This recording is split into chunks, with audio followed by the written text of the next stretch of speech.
Welcome to the Non-Essential Podcast. I'm Steve Gibson. I'm Ben Matlock. And we got a cool, chill episode. I don't know what we got because it's your topic. We got a fucking bombastic episode. Shit is going to be popping off. I am hype as fuck, son. I've done 3 bumps of cocaine and meth, and I'm ready to fucking go. Actually, I'm always tired, and I'm tired again today. I know, we should just embrace it and just we're both Eeyore on the pie. Welcome to the podcast. I guess we got another story from the nosleep Reddit. Which we do today. I talked about it off air with you, Steve, but I do have some personal life stuff going on, so I haven't been able to put together a real topic for you lovely people yet. And basically, I know this was personal, but he got wrapped up in one of those Russian bride scheme things, and then... Well, here's the thing. I used to be, in a previous life, feels like a lifetime ago, I was what they called an auditor, but it was a deep CIA sort of governmental cover-up thing. I didn't actually audit numbers. I audited people. And I took people out, bad people who needed to be taken out. And then I thought I could get away clean, but there's that part of you that's always going to be the auditor. And if you think I stole this plot from that Nobody movie with Bob Odenkirk, they stole that from me. All right. Yeah, it's based on your, Yeah. So, and one time these punks came on the bus, and I was like, hey, punks, time to get fucked up. And they fucked that line up in the movie because they didn't say it the way I said it. And then I beat the shit out of them. But one of them was a bad dude, a way badder dude than I thought. I thought he was just some punk. And then I had to go to war against the Russian mob. So is that movie basically like John Wick except without a dog? Kinda. I just watched it yesterday. Is it any good? It looked pretty cool, but it looked like all the criticisms I saw of it were like, oh, it's kind of a cliche male revenge fantasy movie. I'm like, yeah, there's nothing wrong with that, though. I actually wouldn't call it a revenge fantasy movie, because there is a element of he gets punked in the beginning of the movie, and he can't stomach that, but he's more it's more just there's this part of him, John Wick didn't want to go back to being John Wick. He wanted to be sad about his wife and hang out with his new dog. And then they took his fucking dog, and then John Wick is fucking back. And this is more Bob Odenkirk wants to be, fucking action movie Bob Odenkirk, but he's trying really hard to contain it. And then he's just fuck it. These people are garbage. I'm going to whoop their ass. And this is who I get am. it. I've spent 20 years selling insurance. So if I ever quit selling insurance to try to be a normal person, there's probably part of me that'd be like, damn it, I really need to get out on the streets and sell some. You're just flipping burgers at Burger King, but you're also trying to sell fucking plans to people when they pull up to the window. Well, what are you going to do if you drop this burger? Have you ever thought of that? Have you ever thought about what this thing is going to do to your heart? And heart disease, the stats are against you, my friend, and you're going to want to leave your family some protection. And the best part about that is you're flipping burgers. So when they say, well, you're right, I think I would like to buy some life insurance, you can go, denied. I know how you eat. Unfortunately, we have a record of your last 3 meals here. And I'm not going to lie, it's going to shoot those premiums through the roof. Yeah, changing that to a Diet Coke does nothing for you. Sorry, bud. Yeah. Aspartame, it's the big killer right now. But yeah, I think Nobody was a really good movie. It's just it's one of those movies where it's you don't really... John Wick, kind of out of nowhere, was a great action movie. And then it set up this really cool universe.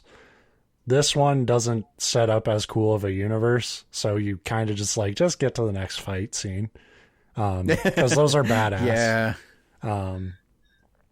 So it is a little bit bare bones. It's definitely a lot more lighthearted, because he sets up kind of like a Home Alone, but with actually lethal traps in like a warehouse at one point. But I liked it. I think that movie is pretty cool. If nothing else, seeing Bob Odenkirk like fight 15 people and win is really cool. Because it's crazy that dude went from like I still remember the first time I saw Mr. Show with Bob and David, and I was like, you don't think that guy is going to be doing this type of shit? Yeah. So that's cool. But and what's also cool is today's story, which might not be cool. I don't know. Yeah, now we set it up against. I forget what's that you said it's called. I always forget the name. Is it just Nobody? Yeah, it's Nobody. Yeah, Nobody. Yeah, so now we've set it up. Your story was like good to go, and you were all hyped, and then it's like, oh, and then this movie, and you're like, well, and then now we got this. Yeah. Well, it's by a guy on the No Sleep Reddit named Pudenator. So Pudenator? Pudenator. Pud. Okay, I thought you meant like golf. Like he is a mini golfer or something. Pudenator. Yeah. Yeah. This is today's story from the golf Reddit. Now, today's story is called The Lumberjack Tattoo.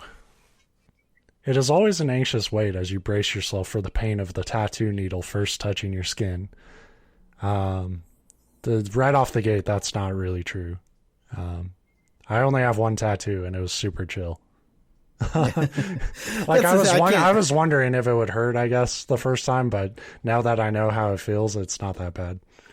I'm like one of these people that I'm so like I don't have a tattoo, but I'm like it wouldn't bother me. Like if you asked me, I'd say I guarantee it wouldn't hurt me, and it probably would. But I'm just not weird about those going things. In your skin, but yeah, like I feel like it wouldn't be pleasant per se, but I don't.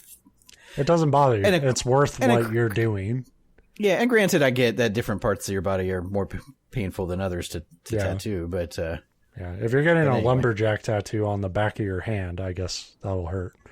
When the needle first hits, though, it usually isn't quite as bad as you thought it would be. So watching the needle and hearing the loud buzzing sound as it came closer and closer to my forearm, I tensed slightly and braced myself for impact. I don't know really what possessed me to get the tattoo of the lumberjack on my forearm. There was just something. Monty Python skit. It's one of the best Monty Python skits. So I was way into Paul Bunyan at the time. There was just something about the way he looked. Maybe the large axe that he held across his back, or maybe it was the serious look on his face that looked like he meant business. Or maybe it was my friend Evan that convinced me to get it. Whatever it was, I just felt the need to add the lumberjack to my ever-growing collection of tattoos.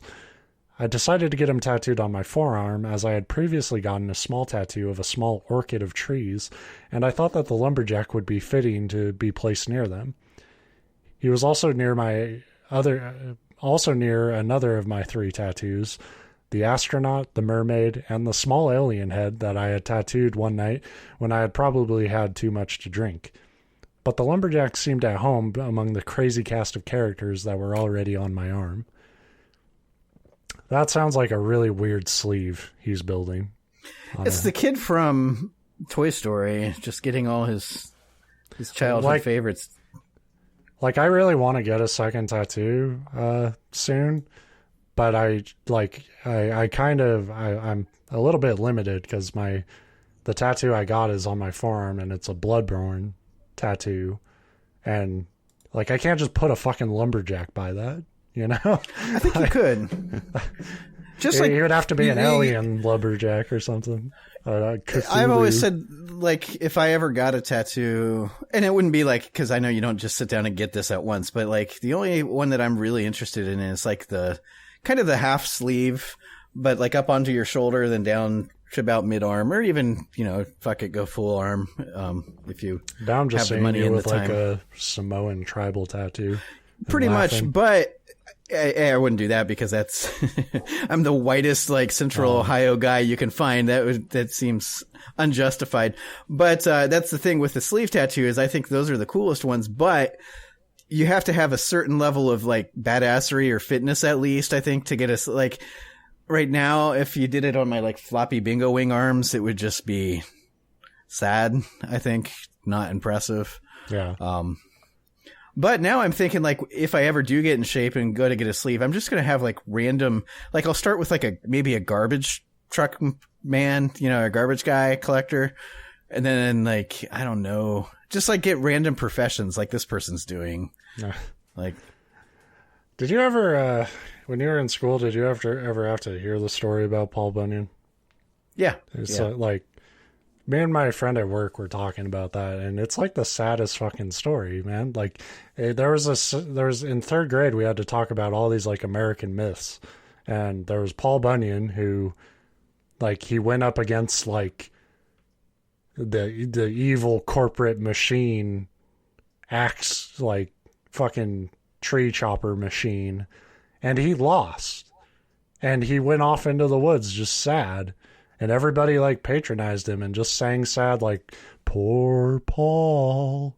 Like, and that was how the story ended. You never saw Paul Bunyan again because he fucking lost. And then there was the other guy. He, fuck, I forgot his name.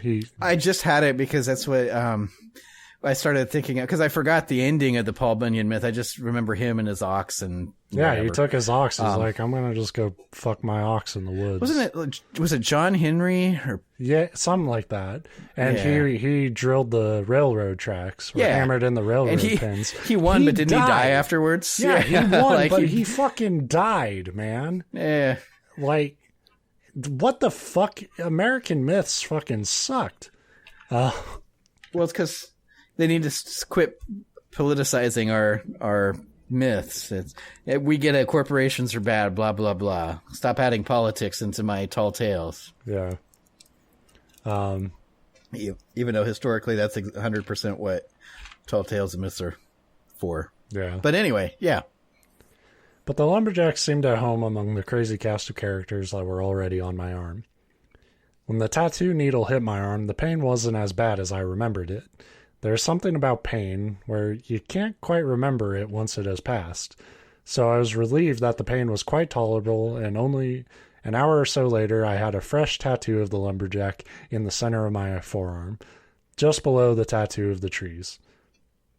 I walked out of the tattoo studio with a smile on my face and the fresh ink on my arm.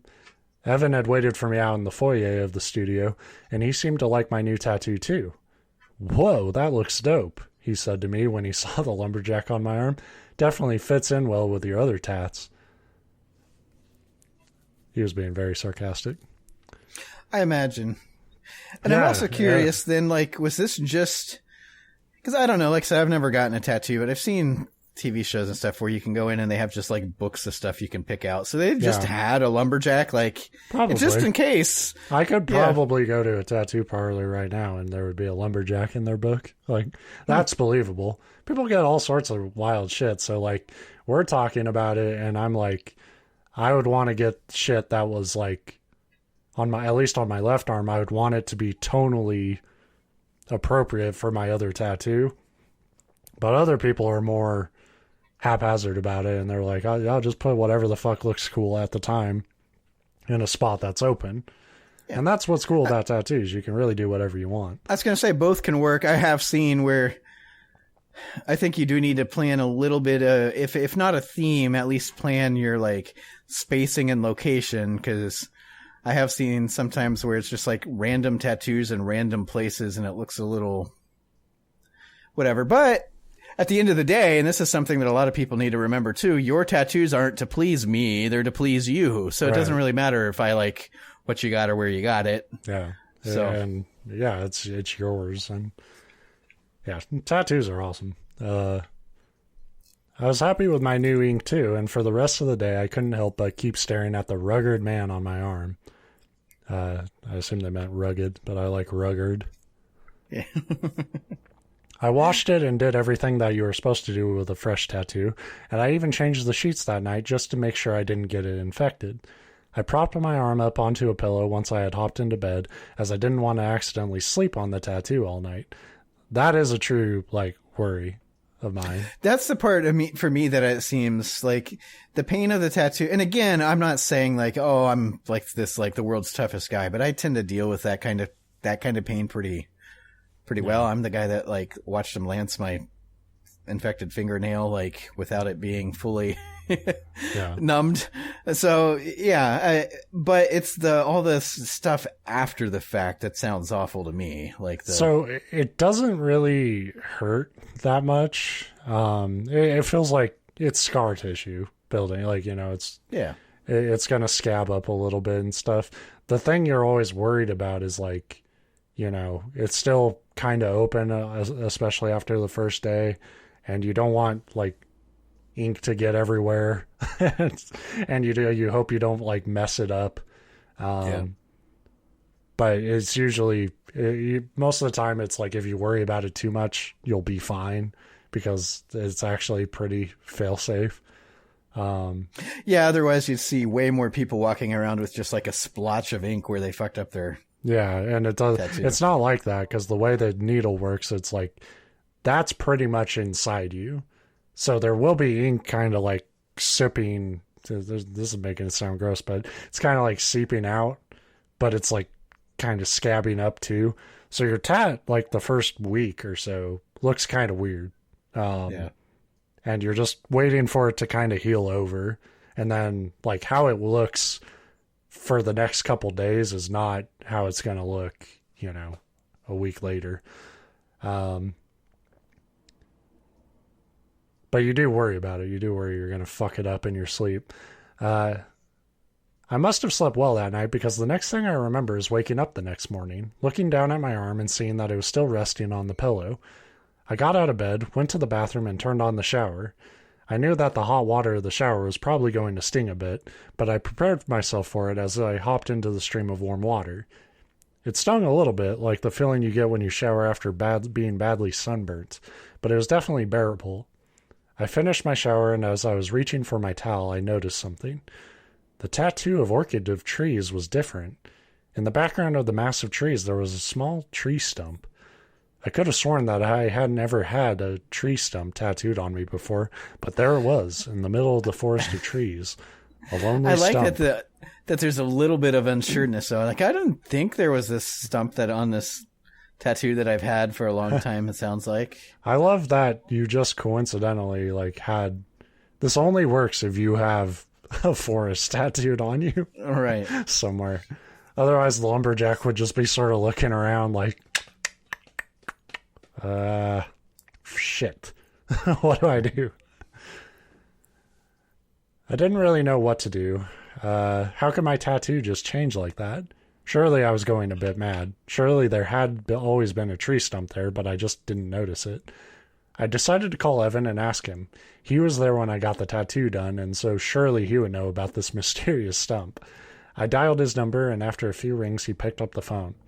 I didn't hesitate, and I just asked him straight away if he had ever seen the tree stump on my arm before. What, in the forest tattoo you have? I can't say that I have ever noticed it before, but who knows, it could have been there. It probably would be hard to notice just a little stump. I really wouldn't worry about it.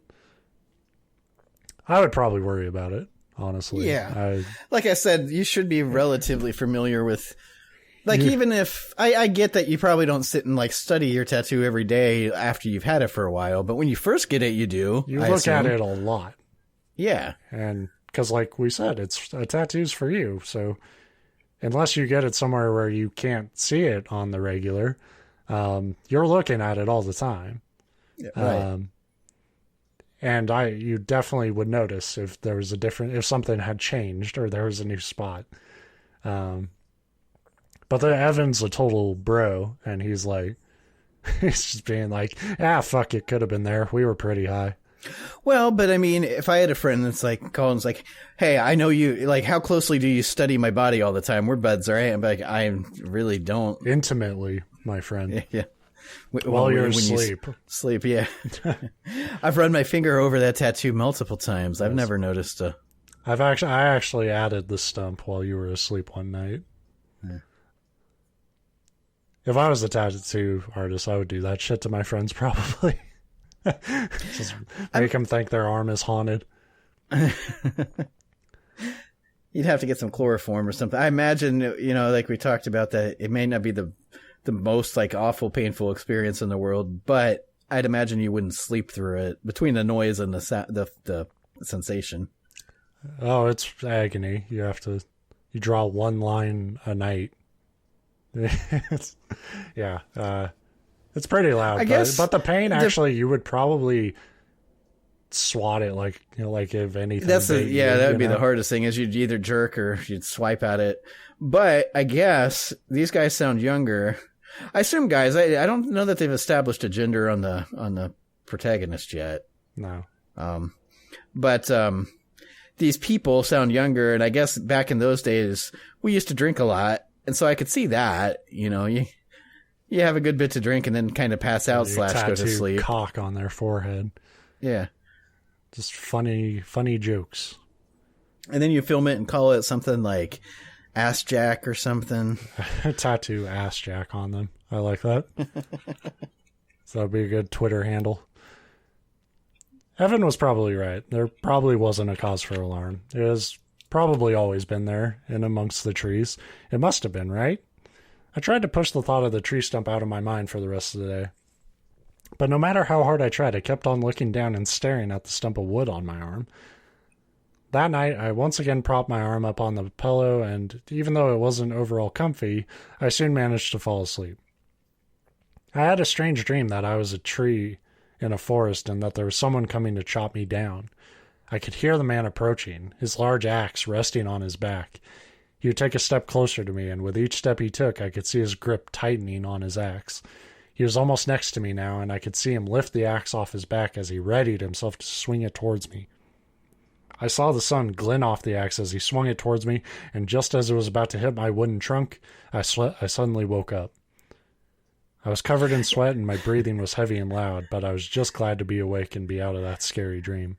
I was a little pissed I didn't pick the pinup tattoo that I was looking at instead. He chopped me down, and I fell down, but he wasn't around to hear it, and I couldn't make a sound. I was just going to roll over and go back to sleep when I felt the weird, sticky liquid that was on my pillow. I touched it, and even in the darkness of night, I could see the blackness of the liquid on my finger. I reached across to my bedside table, switched on the small lamp that resided on the table, and with the light that emanated from it, I could see that the black liquid was all over my bed. It was on the pillow that I was resting my arm on, it was on the sheets, and it was all over my arm. I knew exactly what it was. It was ink. I knew that new tattoos can sometimes leak ink, but this was on a whole other level. There was no way that the tattoo would have leaked this much ink, not in one night. I reached for my tissues that were sitting next to the lamp, and I began to wipe away the black ink that was all over my arm. As I wiped away the ink, I could notice that it was coming from the tattoo of the mermaid that was already on my arm, not from the new one from the lumberjack. As the ink got wiped away, it revealed the mermaid tattoo. The tattoo was completely different, though. Instead of the mermaid sitting up on a rock like she was before, she was now slumped over and she had been sliced in half. Damn. Yeah. Lumberjack got tired of these little trees. He's like, fuck it. There's a fucking fish person here. Ah! Her torso had been separated from her large, scaly tail. It looked as if she had been cut in two by something, possibly an axe. Oh, no shit. The next thing I noticed was my tattoo of the lumberjack. I like that he won't rush to conclusions. And I like that he's I have a knight tattoo on my back. It could be a sword wound. I like that he apparently is like, the next thing I noticed was that, like, I can see my whole forearm with like one glance, but apparently he's like looking so close that he has to like move his gaze to the lumberjack, like, yeah. I drastically turned my head. The next thing I noticed on my tattoo was the lumberjack. It was different too. Instead of the serious face that meant business, he now had a small smirk on his face. A smile that seemed to show that he knew something I didn't. Wow, he's getting paranoid about his own tattoo. His axe was also different. Instead of just a plain axe head, there was now ink on the end of it dripping off. I really didn't know what to do. How could my tattoos just change like that? Did the lumberjack tattoo have something to do with this? No. No, surely not. All right, so this guy's a lost cause, we agree? Yeah. He's like, well, maybe I need to question my cat. The jury's still out here. Who murdered my mermaid tattoo? He was just made up of ink. He wasn't real and he wasn't alive, but there was something about him, the way he was smiling and the ink that was dripping off his blade. I didn't know what to make of all this. All I knew was that I was afraid. Something was definitely wrong. I just didn't know what. I reached for the phone and quickly tried to search for other cases of tattoos changing. There's Turns out it was a well-known, yeah. But all I found was that they slightly change color and fade over time. But that's good. I would love for him to post on a Reddit saying all this shit's happening and everybody's like, oh, that's normal. Mine changed color once. It was black and now it's kind of it fades a little bit. You should get it touched up. But nothing about them changing completely. I knew that it wasn't possible, but I thought I might feel better if I found another case of this happening. But it seemed I was the first person to experience this. In fact, you were the first person to ever get this fucking lumberjack tattooed on him.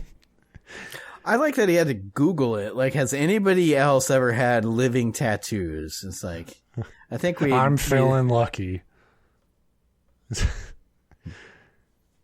Seems all right. I lost my spot. As I was researching the phenomenon of changing tattoos, I suddenly felt something dripping down my arm. I quickly looked at it and saw the black ink leaking from my arm once again. I quickly wiped away the ink and saw what was underneath. The tattoo of the astronaut was not the same as it always was. He too was now cut in half, separated at the waist. Black ink was pouring out of his torso and it broke through the surface of my skin and was running down my arm. Was he bleeding? I didn't know.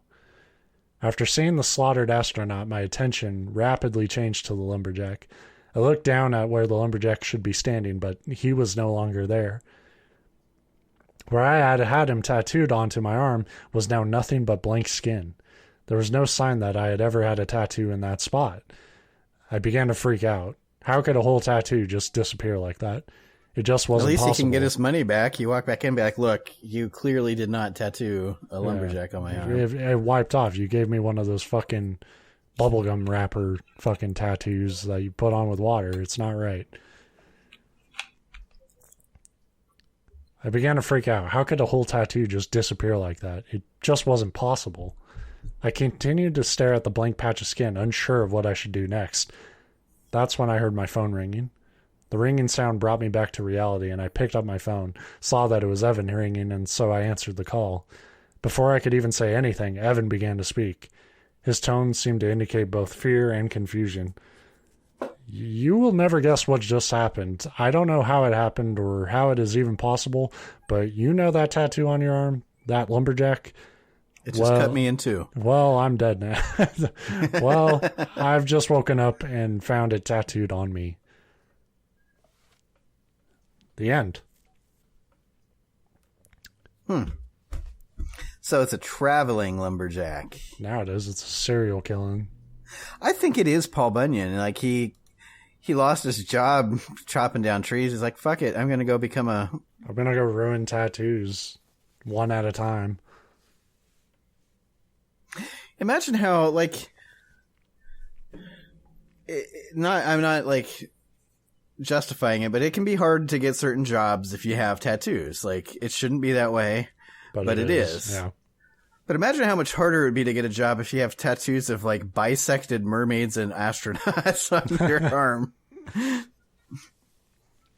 Like, even if I'm trying not to judge a potential employee for having a tattoo, if they have, like, people cut in half on their arms, you might start to wonder, like, about their stability.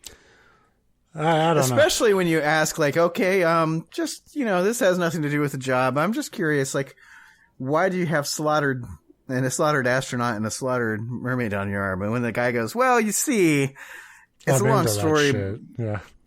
Oh, no, but he seems like very aloof of what's going on. Like, well, it was the darndest thing. I got a lumberjack tattooed and he murdered my other tattoos. And then he showed up on my friend. He'd be like, yeah, I just remembered we're not hiring, actually. See, like in my work life, yeah, I would always lean towards the people with tattoos because, like, yeah, they might be unhinged, but most of the people who are fucked up are like really clean cut and like the ones that are the most like dangerous shit generally. Yeah. Yeah. Like anybody who wants to be a manager where I currently work, anybody who's actively seeking that, those are the people you should stay the fuck away from. It's, you know, people like me who have tattoos and don't really give a shit. Like, those are people who will keep their shit together when shit goes down. I'm always surprised that that's still a stigma, like piercings and... It is getting less and less. It's There's still just that thing, though, like, you know, like banks want you to work a certain way, look a certain way and stuff if you work there, and I always think that's really weird because I want to say Olive Garden used to make people cover up their, like, if you had them on your forearms, you had to wear long sleeves. And Olive Garden, which is funny to me because they always acted like they were like this like amazing fancy fine dining restaurant. It's like you're fucking McDonald's with spaghetti. Like honestly, the best chefs I've ever like eaten from, or best restaurants I've been served from. Again, like it's dudes who kind of look like shit.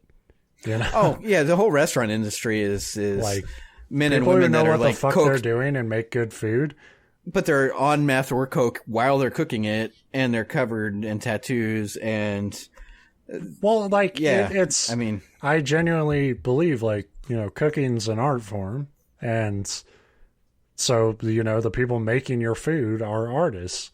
Right. And so, like, that attracts a certain personality. And guess what? Like, you know, that means, like, you know, the person who's, like, all fucking posh and proper and shit is probably going to make the worst sandwich you ever had. But give me a guy with like full sleeve tattoos and, you know, just got back from a smoke break and he's fucking always sweating. You know, that's somebody who can make you a fucking meal, you know? I know they had a guy at the restaurant my wife worked at that, I'm not like condoning it, but I think he was on meth. I think that's what he'd take. But they said like when he came in and you could tell he was high, he'd make the best food and like be right on top of stuff. And when he came in and you could tell he was sober, they said it sucked because like it would take him right, and it was going to take so long to do it. But again, I'm not condoning being on meth all the time because it's terrible for you. Yeah, but I'm not encouraging it, but also, you know, hey, great art came out of people with huge problems. You know, right?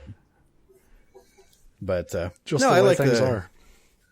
It was an interesting story. It was the protagonist was a little bit slow to react, like I think a normal human would when their tattoos are changing. Yeah, like I don't know. Oh, maybe if that first situation, the tree stump thing, I could see because when it's something that like out of fucking left field where you're like a tattoo can't change. Yeah. Like your brain's going to human nature to just explain it away, and that was a small enough thing. I could see us like somebody being like, "Oh yeah, well, I guess it was always like that." But then as soon as you wake up and the mermaid's like disemboweled, and the guy's smirking at you with a bloody axe, I don't know that I would go to Google. I would. I mean, what are you gonna do? Call 911? Like, that's true. Like your options are kind of limited. Yeah. I would probably go right to the No Sleep Reddit to see if anyone wrote this story before. I think I would like start stabbing my lumberjack tattoo with a knife or like trying to burn it with a lighter, like die fucker die. I think this is a good, like, you know, it's a good setup for a story, for a longer story, potentially, because you know, this just sort of seemed to have like kind of a silly idea and played with it a bit, which is what most stuff on Creepypasta and No Sleep are. But I think you could go further with this, where it's like instead of like it jumping ship, like you introduce the element where it's making you have fucked up dreams. It's fucking with your other tattoos. What if it starts like fucking with your being, you know, and you wake up and like a finger's gone? Yeah, that's where I thought it was going. Yeah. I mean, last thing you want is to have morning wood when you have a killer lumberjack on the loose. All right, we can end the show on that one. That was great. Good job, Steve. But yeah, I mean, it could, and really, even if it was like instead of being its own story in its own universe, like it's the kind of corny thing that I could see them putting in a Friday the 13th movie, where all of a sudden Freddy's a tattoo that's fucking with you, you know? Yeah, it could go that level of dumb, sure. Freddy would not be above like hopping onto your tattoos and having Basically some god awful one liner. Yeah, being the little ink dude from Moana, if you've watched that. I did not, but yeah. I can He's put got it together. Yeah, he's got a living tattoo, but it doesn't murder other tattoos. It just throws All out tattoos are quips living and stuff. tattoos. That's true. Every tattoo's more alive. That's deep.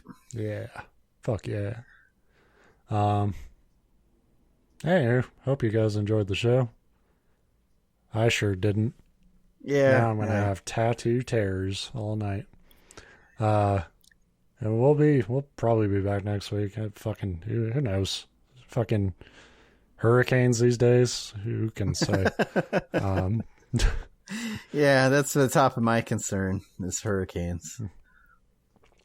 You just wait. You'll get I didn't know Cleveland or fucking Ohio or whatever had goddamn pirates.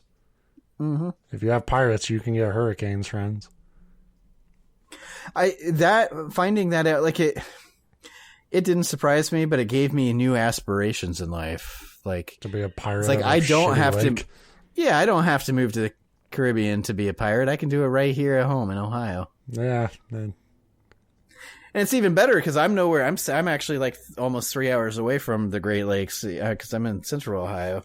So I would have to be a pirate on. We've got a lake that's like any other state would call it almost a pond. It's like a fucking hockey rink sized body of water. Like your pirate ship takes up like a quarter of the space. You're not like even moving straight. You're just rotating in a circle. It's a pirate-infested fishing pond. Yeah. But the smaller the area, the more effective your cannons are. Be like, I can shell the whole fucking lake from here. Yes, effective cannons. You're just on an open deck in a time where we have sniper rifles. Yeah, history would be way more boring if like just one dude at any given time had a modern day rifle. They did have snipers in pirate times, but it was still that thing. You had a musket ball, you know. Yeah, they tended to curve. They weren't the most. No matter how good a shot you were, it was up to how round the shot ball was. I'm willing to bet 99% of snipers back then on ships sucked ass, but occasionally they hit that one big shot. Well, what they had working in their favor is the ships, as big as we picture them, they weren't that big. And when they've got a whole crew on deck, you fire when the guy 8 yards to the left falls over dead, you just like turn a little bit and be like, got him, and pretend that's who you're aiming for all along. Yeah. And then even when you hit, it's like you hit him in the shoulder. It's like, God damn it. That's the problem back then. And this is like getting into podcast topic number 2 this week. I'll take that, buddy. I hope it gets infected. You piece exactly. That's what I was going to say. Most of the people, you'd get shot and it's like, I'm not going to pretend the tattoo thing I think wouldn't bother me that much. I'm sure there's spots where it would hurt, getting it right on bone or something. But nowhere on my body do I want to get shot with a bullet. Yeah. But there's a lot of places back then, like you said, that it wouldn't necessarily be fatal at first. And then when you die of like staph over the course of the next couple days, slowly and painfully, they try to amputate your arm and like half your chest. Right. Because they just don't know what else to do. Yeah. And the worst horror of all is when that amputation works, and now you have to live the rest of your life missing your arm and half your chest. And you're still a pirate. It's sad to read those stories and realize that if you were alive back then, you probably would have gotten taken out by like a hangnail getting infected or something. It's yeah. Yeah, movies don't portray that, but it was very common for very minor things to take you down. Because everything was fucking filthy. Like, yeah. Like, pirates are great for stories, but living back then, it's like, I would be the fucking nerd who's like, this place is disgusting, guys. We need to clean everything. And they would, like, throw me fucking overboard. And you'd be like, no, this water's filthy, too. You guys poop in here. Oh, there's fish poop. Roll me out, friends. Anyway, yeah. Yeah, goodbye. That's a topic for another night. Yeah, so. we'll talk more about pirate cleanliness going forward and what you can do to make your ship spotless as you privateer. See you next week. Bye-bye. Bye-bye. That's what I said. Fuck you.